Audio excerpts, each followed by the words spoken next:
Hello friends, David Vos. Hope you're all having a wonderful day. It's a beautiful day in Arkansas. A little cloudy, can't wait for the sun to come out. Friends, I want to talk to you today about something very interesting. I don't know how many of you have heard about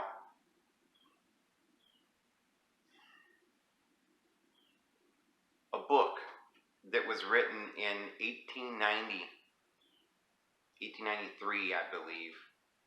There were 3 books. There was a guy named Ingersoll Lockwood. And first of all, this guy wrote another book on the occult. He was heavily involved in the occult. Now that's an interesting thing, because immediately a lot of you will say, well, then I don't want to read that book. Well, something was going on about that time, and there were quite a few people in those days that studied the occult. Many of those individuals ended up inventing beautiful things. I don't know if any of you have ever read Swedenborg, but Swedenborg wrote about that time. And he wrote a book called Heaven and Hell. And he even supposedly talked to individuals that he claimed were beings from other planets and so forth. He had communications. And it's very interesting. He was a scientist, but today most people think of him as an individual who wrote about spiritual things and esoteric wisdom.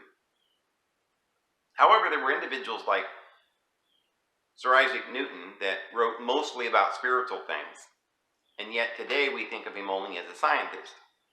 Probably because for some reason or another, his particular inventions, such as calculus and much of what we base our physical science on today, comes from him. So that's what he's known for. He's known for all of this Newtonian physics. But for those of you who know anything about the occult, which just means hidden, it was considered anathema to the church. But what was it? What was the occult, the hidden? Well, it was this mysteries, these occult esoteric wisdom that was taught by individuals and that was learned by individuals from groups of beings that go all the way back to the Essenes, Ebionites, Nazarenes, and even to Aristotle and Plato, because what most people don't know, so I would say, that's why I was explaining to you that Newtonian physics really came from a man who studied spiritual things. A man named Newton who translated the Emerald Tablets, which is an occult book. He spent most of his time studying this occult wisdom. He was related to people like Francis Bacon, who many people believe wrote the works of Shakespeare. And all of these individuals that we as Christians revere for being scientists or novelists or philosophers, they were all heavily involved in this information. That's how they became wise. But because you see, back in those days, the universities weren't like Stanford or Yale. They were great libraries where priests studied, and they were involved in the Hermeticism and the ancient study of this esoteric wisdom. So if you go back to Sir Isaac Newton, he made discoveries, scientific discoveries, because he was trying to understand how to change the lead into gold. And so today we think, oh, he was just trying to make money. No. Alchemists were occultists. They were trying to understand how to turn the physical, carnal nature into a spiritual one. And they were studying spiritual things. They studied the writings of Jesus, their master. They were called Gnostics, knowers. They were called believers, healers. And so Aristotle then learned his philosophy and his wisdom from Pythagoras. It was a school, a philosophical school. Today, that's what we think it was. But actually, Pythagoras learned all of his wisdom from Solon. It was handed down. They had schools. A certain teacher would come along, a master of a school, and he would have students, and they would sit under his tutelage, and they would learn these mysteries because and so why did they go to him? Why did they call him the master? Because he got credentials. He was initiated into these mysteries. And so Solon was a priest from the lineage of the pharaohs, from the great priesthood, going back to Egypt. And so Solon handed it down to Pythagoras and Aristotle and Plato, and it went on down. And as time went on, the different schools came along, but these ancient writings were revered and they were pondered, and much of it was written in symbols because the Catholic Church came along and they would burn anything that had this knowledge, this wisdom. They tried to hide this from the people, and they called them witches and sorcerers. And so they would say, "Oh, well, that woman, she's got possessed of the devil. We have to kill her." That's anathema. Now, why was it so important that we stamp this out? Because this information was enlightening people, was the great enlightenment. Individuals like Galileo, Copernicus, and Newton,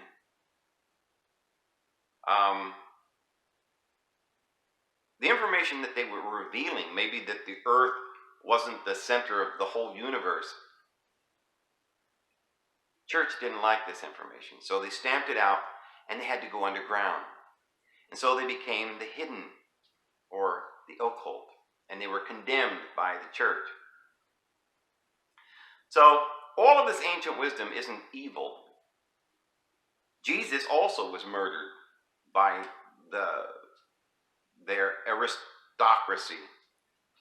Jesus and his disciples were considered anathema by the religious leaders of the day and murdered because Jesus spoke blasphemy.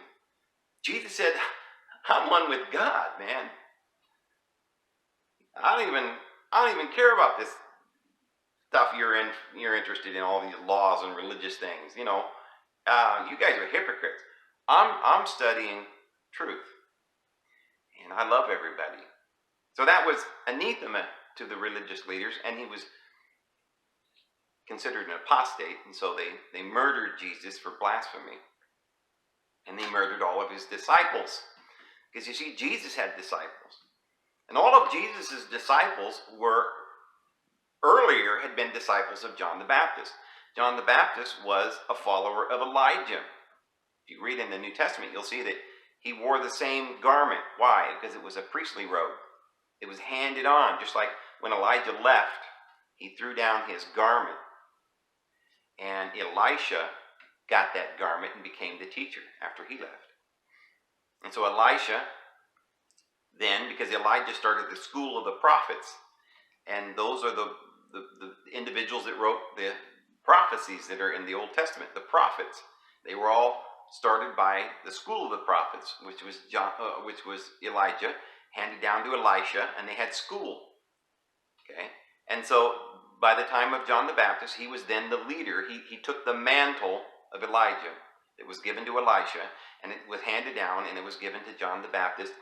And when Jesus arrived, John the Baptist gave that mantle to Jesus. And Jesus then became the master, and he had disciples, and he began to teach this same esoteric wisdom, the mysteries. This is what the Apostle Paul says when he says, "Do you not see how well I know the mysteries? It's been revealed to me on the road to Damascus." Now, Damascus is a peculiar place. Most people today are very unaware of what all of this mystic language is talking about. But you see, the Dead Sea Scrolls was some writings that we found in 1947, and they are the writings of the Essenes. This was a mystical group that Josephus and Pliny and individuals talked about in the first century. They did not agree with the people of the Sanhedrin there that were running Judaism, or the religion of Judaism. But they set themselves apart, and they had communities where they had nuns, and communities where men would be celibate, and they would just learn the mysteries, and they were initiated into these great mysteries. And they had a teacher called the Great Teacher, which today we've discovered was John the Baptist. And one of the places that they had been was Damascus. This was a community of the Essenes, probably the chief of the communities. And when we dug up the Dead Sea Scrolls, we found one of these writings was called the Damascus Document. And it was called the Community Rules, or the Rules of the Community. So it was a community, a communal order, and they had rules. And it was located in Damascus. So when, and they were Essenes. Now, one of the names that they began to get pinned on them is Nazarene, or the Nazarenes. In the days of the Bible itself says, I think about 3 or 4 different times, it uses the word sect. Okay, you could use the word cult. It's the same word. Look it up in the dictionary. So the sect of the Nazarenes existed in those days. And they said that Paul, after the death of Jesus, Paul, the Apostle Paul, was the leader of the sect of the Nazarenes. It talks about that in Acts. So you see, Christianity, today we call it Christianity, but originally it was called the sect of the Nazarenes. The Jews at that time, they had their religion. Okay, the Pharisees and the Sadducees and the scribes, they had different teachings and maybe a few different sects amongst Judaism. One of the sects was the Essenes. When Jesus came along, they all began to follow Jesus, and then they became the Nazarenes because Jesus was the Nazarene.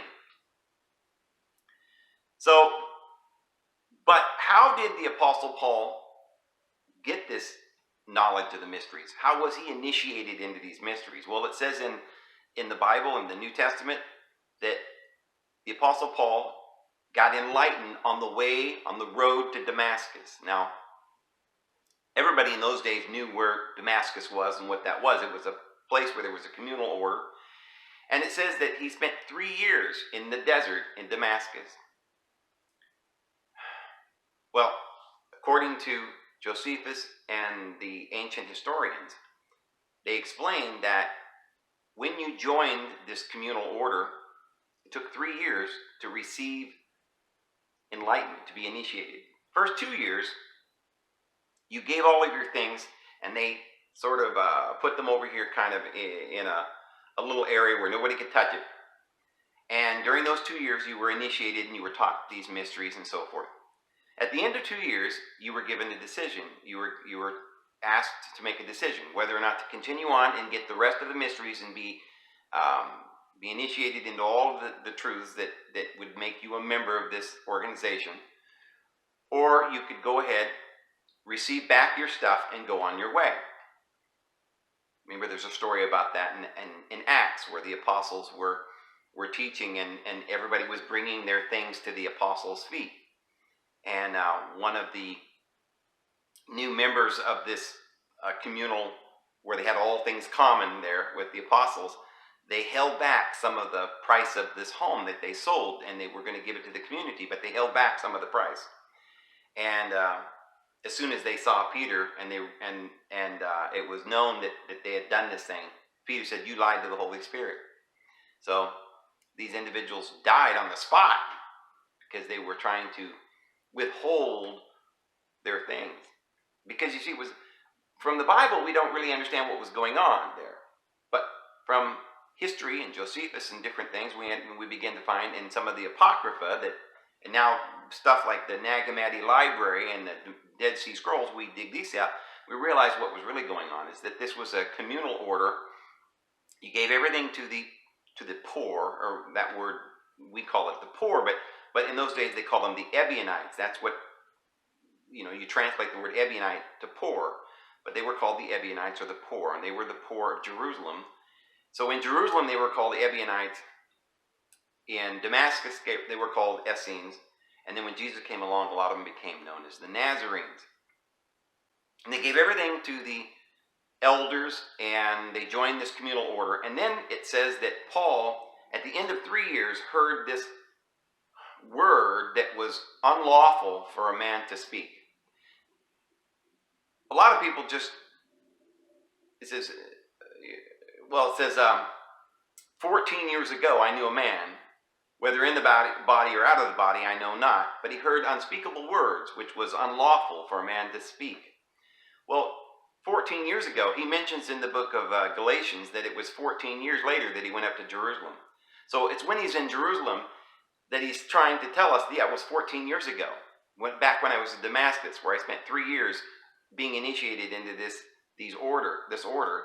And at the end of that 3 years, I heard these words. I was told and I was taught this information. I was initiated. This is how I know the mysteries.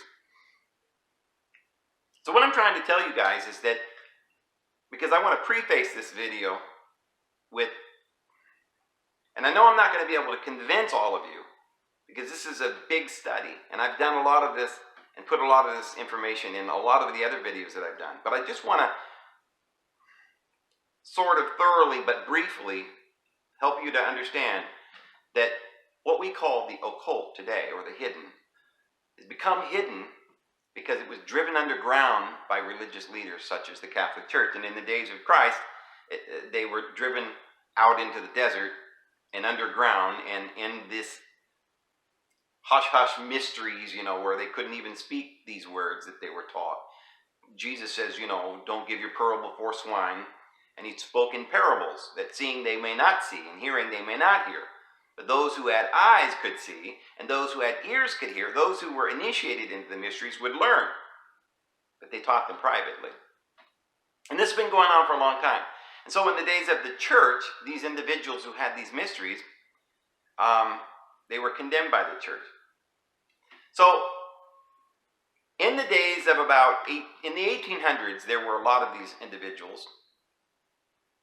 And in those days, a lot of them were that formed these particular groups that had this esoteric wisdom. Sometimes they were called Templars, sometimes they were called Masons. But in 1776, it was the Masonic organization that came over here and set up the Constitution of the United States. And I believe that by divine destiny, we got the Constitution. But at the very same day, in 1776, at the very same time, the Catholic Church, with the Jesuit priests that were Catholics, those are the ones who were in control of the Inquisition. Remember, they wore these black robes, and they went in and murdered millions of people in the Dark Ages. They killed all the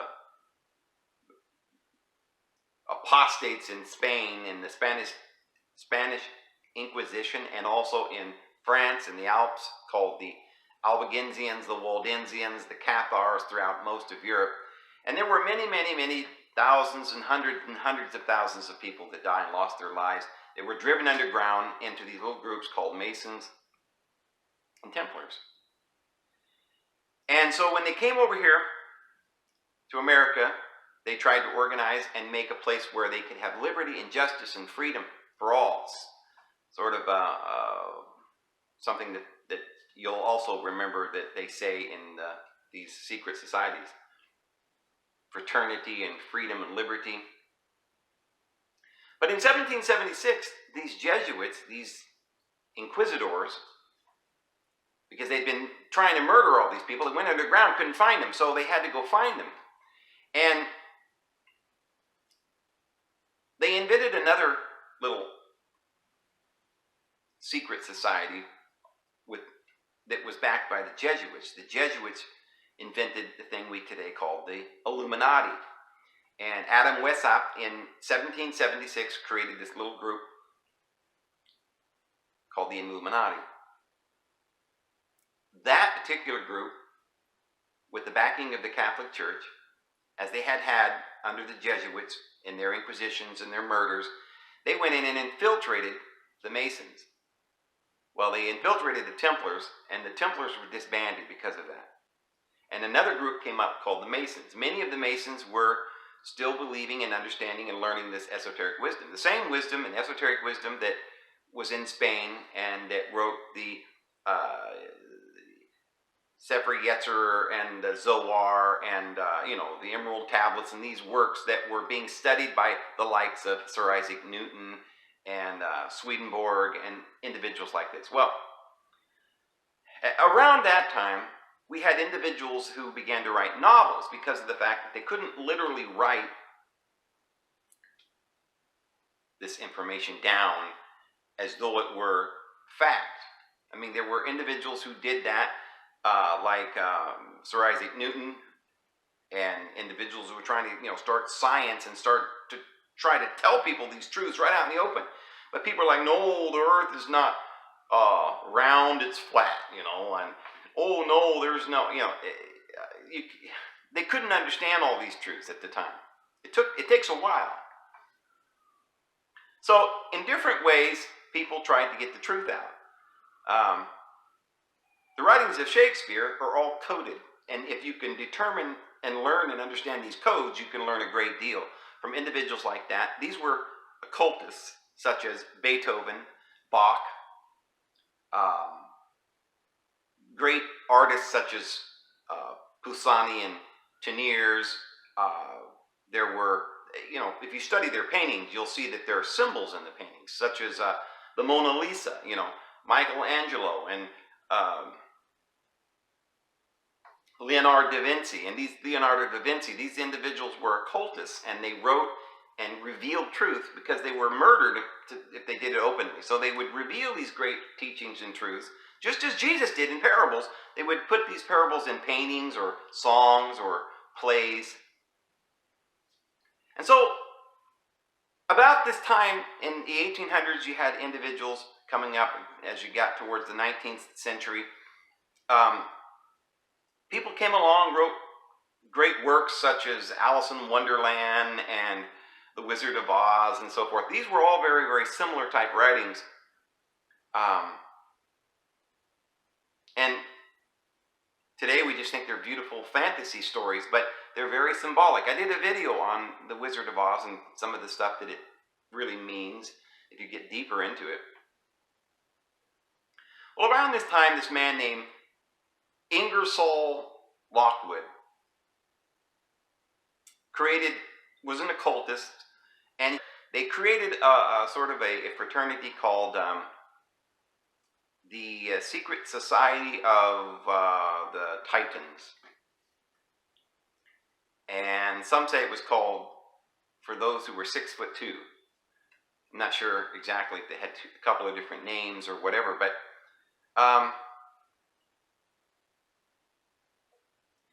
there's quite a bit that we could go into there. We could dissect, but not until we know more about what's really this guy wrote. But let me just tell you a little bit about this book he wrote. He wrote about 3 different books, but one of the books was all about the occult, and it's very interesting.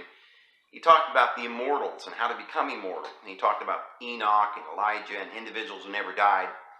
And I guess they had this idea that through, and it's kind of like what we just said with the alchemists who were trying to change lead into gold. What they were really trying to do is change the physical carnal nature into a spiritual one. They were trying to change our vices into virtues. This is what this is all about. This is what the occult is all about. It's the search for the divine and for love and to come out from under the darkness. And then he wrote a novel. I guess he couldn't explain these deeper things openly, so he wrote it in novel form. And this novel is more or less a prophecy as well as a teaching tool, and it's very, very interesting. And I want to share this with you today because it's really going to blow your mind. The man saw into the future with his. Remember now, early Christians were able to see visions and prophesy. So remember, this isn't some evil thing that a person could receive the Holy Spirit and receive visions. Remember, dreams are something that you get when you're sleeping, and you wake up and you go, oh wow, I had this dream, and this, but even greater than dreams, there were individuals who could have visions. Visions is something you have a vision while you're awake. They used to get visions different ways. Sometimes they would just sit in more or less in a trance and get a vision. But for many people, they would use certain tools, such as a piece of glass. They would stare into a glass or a flame. Nostradamus used to stare into a flame. And if you've ever read Nostradamus, you'll see that he predicted some very amazing things. One of the things he did was he predicted Hitler, but he left out one word, called it history.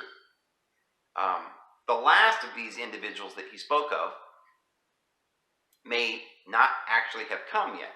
Some say it was Osama bin Laden. Some say that's not the person. Because you don't know for sure, because it's sort of cryptid and it's a little bit hard to understand. That's how prophecy is. Now, we don't know if it's because they were seeing something and they missed a letter, or whether they were deliberately, and this is the latter is what I believe, they were deliberately changing a few things and altering a few things. For instance, this book that I'm about to tell you about, and there are about 2 or 3 books that we're going to discuss that he wrote. They were novels. He wrote of a time where he said there would be the last president. This book was called The Last President. And he says 1900. Well, obviously, the man who was become president in 1900 wasn't the last president. But he didn't speak of that particular time. He spoke of a time which, if you'll follow me here, he spoke of our day. The 1900, probably the fact that it was the turn of the century, was representative of the fact that it was a new age. He was talking about the beginning of the next new age. So he just wrote it in terms that they could understand it that day in a novel. He said the 1900s was the turn of the century. And he said that at this time, the world would be in a situation where a man would come out of nowhere that nobody liked really and become president. And it would be shocking. He was like a populist, someone who was not supposed to win. And the individuals in power, the rich and so forth, would hate it. And the socialists, it says, would rise up and there would be great riots. Said that this man, who would be the last president at the turn of a new century or a new age, says that he would have a tower on 5th Avenue in New York City. That's where he would live. Well, it's interesting because Donald Trump's tower, Trump Tower, is on 5th Avenue, and it is actually in the same spot that another tower once stood there, which was always considered the 5th Avenue Tower. Well, it says that there would be this riots and revolution, and people would surround the tower, and the military would have to go and save the tower, and all these socialists would be rioting. Well, it's very interesting because in these 3 books, we've got a whole bunch of things. I can't describe these books to you very well. And, we don't have time to go over the entire 3 books through here and all that was said in these novels, but you can go back and read those books yourself. But there are a number, and not just a handful, that basically proves that this man wasn't just writing a novel and some coincidental things just happened to be there. But the man ends up, his name is Don. He's called the Master of Masters, and he gets this information. He writes a book on what it's called is the world within a world. He has this information about a world within a world and gives it to his son, whose name is Barron Trump. Well, Donald Trump, the president today, his son is named Barron Trump. So one of the books he wrote was The Adventures of Baron Trump, or the underground journeys of Baron Trump and his dog Bulgar. Well, I think that the dog represents some sort of innate carnal nature, maybe even an innocent nature, like the vulgarity that Trump has displayed, his sort of childish inner nature that is more or less got a lot of wisdom that the young Baron Trump is listening to, and he receives his father's manuscript, which is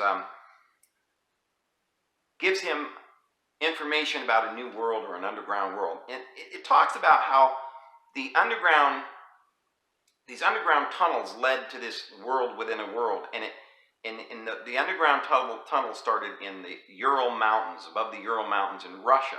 So I think there's some symbolism there about the fact that there's a connection between Russia and this other dimension. And I really believe that it's not necessarily talking about some tunnels under the ground. I think it's symbolic of another dimension, or even a tunnel back in time. And perhaps this is why this occultist was able to write this book that had all of these allusions to the future. And there's a whole bunch more that I want to get into. I'll probably end up having to do 2 videos on this, because there's a lot we need to discuss about this. So many things that are said in this book it would be impossible for it to be coincidental, that in one or a series of 2 or 3 books that this occultist would write about the future, that there would end up being a man named Don who had a son named Baron Trump, and would live in a castle called Trump Castle on 5th Avenue. The last president, where there would be riots, social upheaval, socialists and communists in the streets.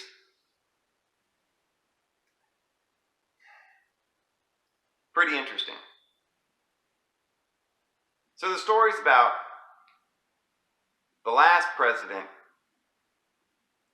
He has a tower on 5th Avenue, the 5th Avenue Tower, that anarchists and socialists and communists are out in the streets. They're trying to bring it down. The wealthy, this man evidently has this long campaign against the wealthy on Wall Street, and the common people love him. He was a wealthy man, a rich man, but he was fighting against the wealthy. Sounds exactly like what happened with Donald Trump. Remember, a lot of the things that the book says isn't, they're more or less innuendos or something. Because, Trump ran against a woman. But Hillary Clinton was paid for and bought by Wall Street. So the symbolisms there are just profound. And, there's a bunch of stuff that I'll probably forget about to tell you about the book and things that it says. It ends up that there's a civil war. They hate this president. They're demanding that he resign. He must step down, they are saying. It's a group of people that are the elite that are saying he's got to bow out. And they're backing socialism and communism. And it says that they end up gaining and sort of succeeding from the Union, more or less. They're the North. You kind of get the impression they're from the New York area. And the Southern, more common man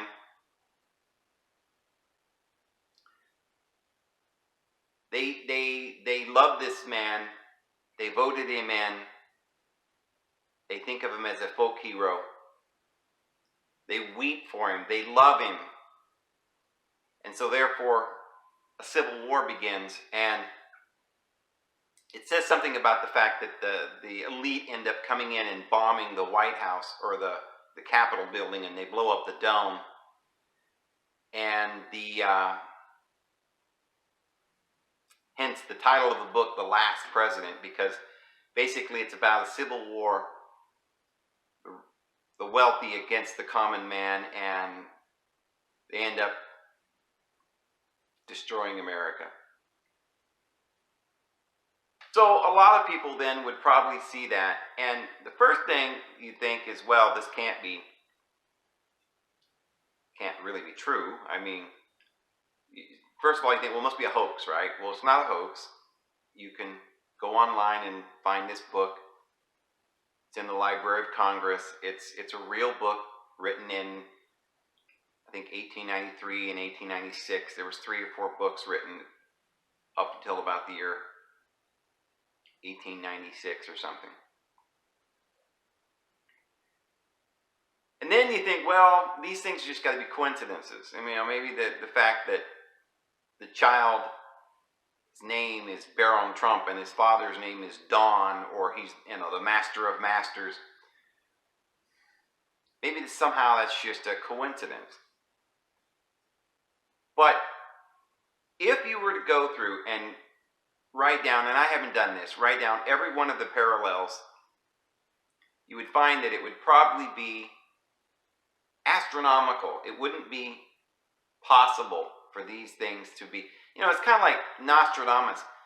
When you read Nostradamus and his predictions, basically all he says is a few kind of cryptid things that sounds like things that happened in the future.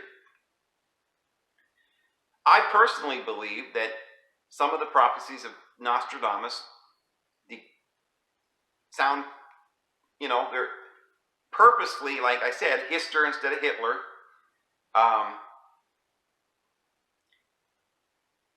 lot of nuances in there, but I personally believe that it's written that way on purpose.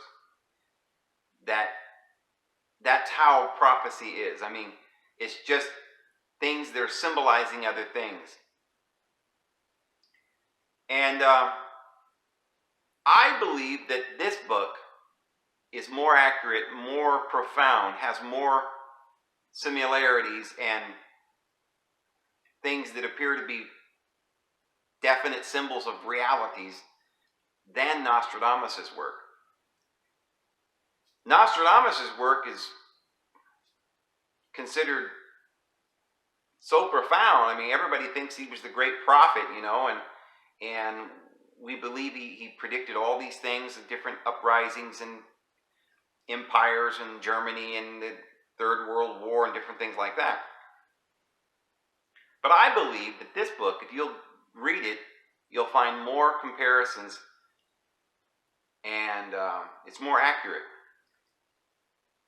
Getting to the place where it calls people by name, maybe with one letter missing or something, because it doesn't spell Baron Trump the way that Trump's son, Baron Trump, the way that's spelled. And some say, well, it doesn't really mean Baron Trump because the guy in the book was actually a baron. But it calls him Baron Trump. It just says that he happened to, have been an actual baron. But he's a young man. And the interesting thing is there's an actual picture in the book of Baron Trump. And anybody who looks at that picture will see that it's the spitting image of young Baron Trump.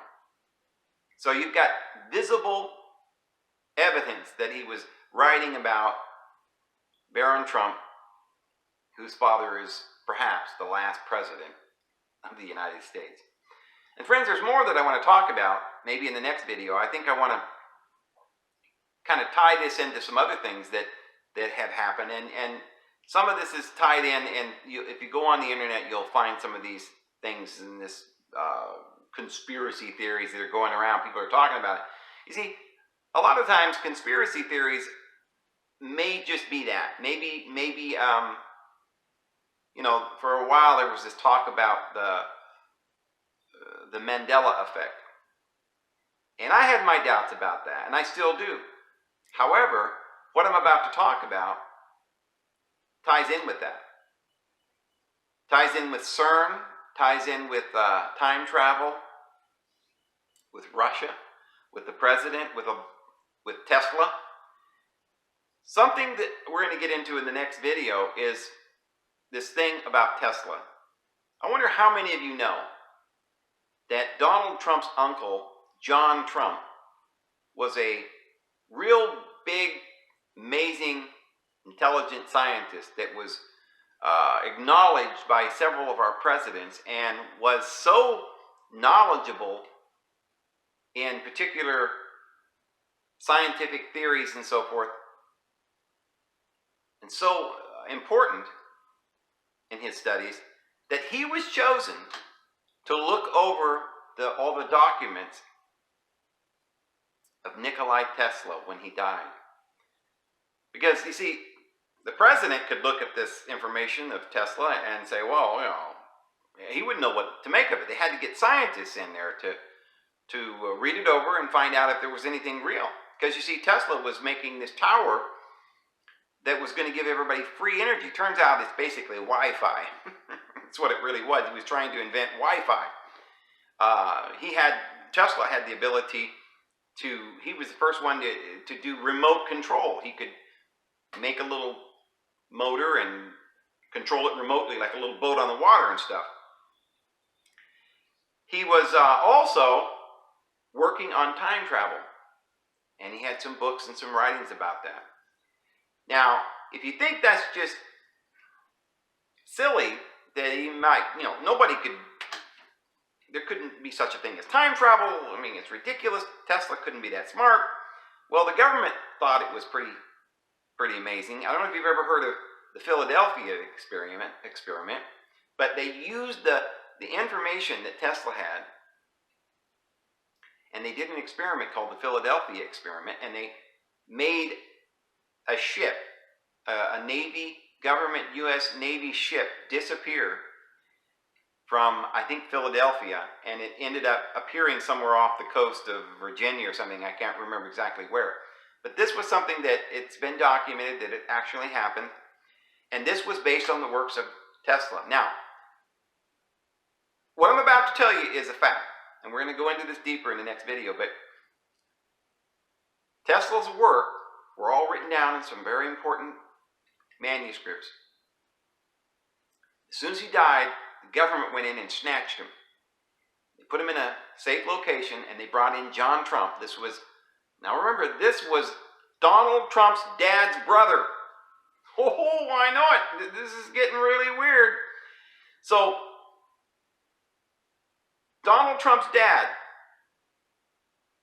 his brother, is this great scientist that is the one who got all of this information before anyone else. I mean, can you imagine a scientist with his knowledge going in and reading all this stuff with Tesla? I'm sure he made notes. I'm sure he was smart enough just to memorize most of it. But what's really interesting is he goes and he tells the government, nah, ain't nothing there. That's what we're told. However, I don't think that's where it ended, because like I said, they did the Philadelphia experiment. There's some really important information about some very important people that got together and had planned on using this information for good. Because remember, this was something that Tesla wanted to do to help people, to give us all free energy. Tesla was also studying occult wisdom. And now that doesn't mean that all these individuals who were studying this occult wisdom were doing it for good or to learn what is, you know, important and wonderful and help people. There were those who were just messing around with it because they were greedy and powerful and wanting to use it to harm others, such as Edison.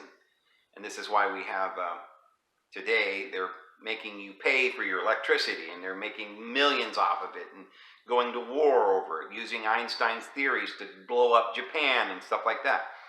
So, not everyone is good, but not everyone is bad. Well, it ends up, and we'll tell the story in the next video, of how all this information gets into the hands of John Trump, and was, after John Trump died, it was given to Donald Trump. And some are saying that this cannot be a coincidence, but this must be why Donald Trump did end up becoming president. Back in the 80s and 90s, Donald Trump has been documented that he went on radio and pretended to be somebody. At one point, he pretended to be somebody not named John Miller. Well, remember, Donald Trump's middle initial is J, and it stands for John. So Donald Trump is also, that's his name, is John. And so it appears, and like I say, we'll investigate this further, but it appears that Donald Trump has gone by some pseudonames. Some are saying he went by the pseudonym of John Titor. John Titor is someone who claimed to have been a time traveler from the year 2036, after the Great Conflagration and the destruction of America and a nuclear war with China and Russia and America, which actually turns out to be a war against the shadow government that's in this country. And just briefly, we're going to get into it in the next video, but we're going to dig deep as to whether or not Trump really had this information about time travel, whether or not he actually used it, whether it's possible that this John Titor actually was a time traveler. One thing that John Titor said, and this was before 9/11, okay, he mentioned that in 2036, in his time, there was a skyscraper missing from New York. Interesting. I mean, you could say, well, it's just a little bit of information, coincidental information, but why would that be the one thing that he would mention? Turns out that there's a civil war. The country is broken up into 5 different things, and the shadow government's trying to overthrow the president, and a lot of the same story that we just heard. So then you go back to these books that were written by Ingersoll Lockwood, this occultist, and you find out that the whole point of this book is that this young Baron Trump has this magnificent journey in another dimension, or perhaps through time travel. And so it gets pretty interesting, friends. But anyway, I think I'm going to stop there, and we're going to cover the rest of this in the next video and dig deep into this and just see if there's any, all I can say right now, I mean, nobody can say for sure something they don't know. And I'm certainly not going to tell you that I know this or something other than what can be known. But what we're doing is we're taking a look at the facts that we do know. And there are some facts. And there are some coincidences that cannot be coincidences. And we need to put these things together and figure out what's really going on. Because it appears that individuals in the occult, some 150 years ago or more, were looking into the future about a time that we're now in the middle of. And they're saying that it will lead to socialists and anarchists and the shadow government and civil war, and then into nuclear war and the collapse of the economy.